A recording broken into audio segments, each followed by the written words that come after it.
आज हम आपको क्लास 12 में हिंदी विषय में संस्कृत खंड के तृतीय पाठ संस्कृत भाषा या महत्वम का गद्यांश तीसरा गद्यांश 3 जो है वो पढ़ाएंगे। इससे पहले हमने 2 गद्यांश पढ़ा दिए थे। लिखा है कि संस्कृतस्य साहित्यम सरसम व्याकरणस्य सुनिश्चितम। बताया गया है कि संस्कृत का साहित्य सरस और व्याकरण सुनिश्चित है। संस्कृतस्य संस्कृत का साहित्य सरस और व्याकरण सुनिश्चित है। तस्य गद्ये पद्ये च लालित्यम भावबोध सामर्थ्यम अद्वितीयम श्रुति माधुर्यच्च वर्तते। बताया गया है कि तस्य गद्य पद्य यानी उसके गद्य और पद्य में लालित्य भावबोध सामर्थ्य की क्षमता अद्वितीय और कानों को प्रिय लगने वाली है, कानों को प्रिय लगती है। किम बहुना क्या अधिक चरित्र निर्माणार्थम यादृशी शत प्रेरणा संस्कृत वाड्मयम ददाति न तादृशीम किंच दयंत।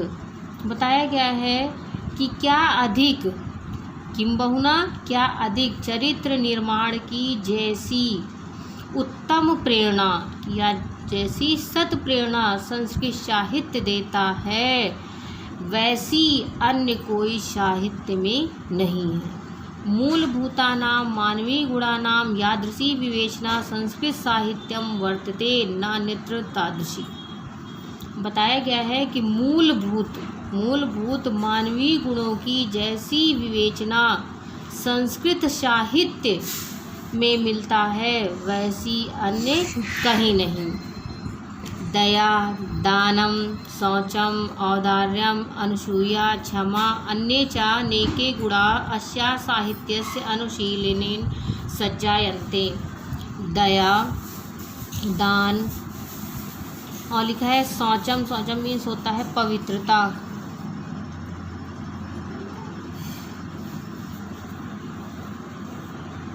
पवित्रता।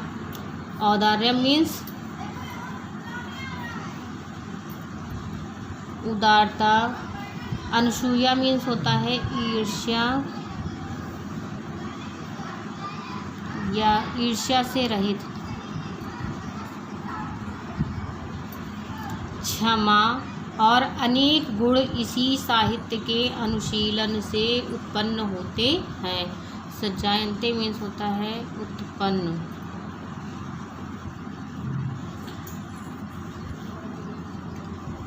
होते हैं। क्या बताया गया कि दया दान पवित्रता उदारता ईर्ष्या से रहित क्षमा और अन्य गुण इसी साहित्य के अनुशीलन से उत्पन्न होते हैं। संस्कृत साहित्य से आदि कवि वाल्मीकि महर्षि व्यास कवि कुलगुरु कालिदास अन्य च भास भारवि भवभूत्यादियों महाकव्यों स्वकीय ग्रंथ रत्नय अद्यापि पाठकानां हृदि विराजन्ते। बताया गया कि संस्कृत साहित्य के आदि कवि वाल्मीकि महर्षि व्यास कवि कुलगुरु कालिदास और अन्य भास भारवि भवभूति महाकाव्य भास भारवी और भवभूति आदि अन्य महाकवि अपने श्रेष्ठ ग्रंथों द्वारा आज भी अद्यापि पाठकानां हृदय विराजन्ते अपने श्रेष्ठ ग्रंथों के द्वारा आज भी पाठकों के हृदय में विराजते हैं। इयं भाषा अस्माभिः मातृसमा सम्माननीया वंदनीया च यतो भारत मातुः स्वतंत्रस्य। इयं भाषा अस्माभिः मातृसमा सम्माननीया वंदनीया। यह भाषा हमारे लिए माता के समान सम्माननीय और वंदनीय। कैसी है? माता के समान सम्माननीय आदरणीय और पूजनीय है। यतो भारत मातु और भारत माता की स्वतंत्र्यम गौरवम अखंडत्वम सांस्कृतिक मेकत्वच्च संस्कृते नैव सुरक्षितम शक्नोत। यानी क्योंकि भारत माता की स्वतंत्रता गौरव अखंडता और सांस्कृतिक एकता संस्कृत के द्वारा ही सुरक्षित रह सकती है। इयं संस्कृत भाषा सर्वासु भाषासु प्राचीनतमा श्रेष्ठा चास्ति। ये संस्कृत भाषा सभी भाषाओं में सर्वश्रेष्ठ और प्राचीन है। सभी भाषाओं में प्राचीन और सर्वश्रेष्ठ है।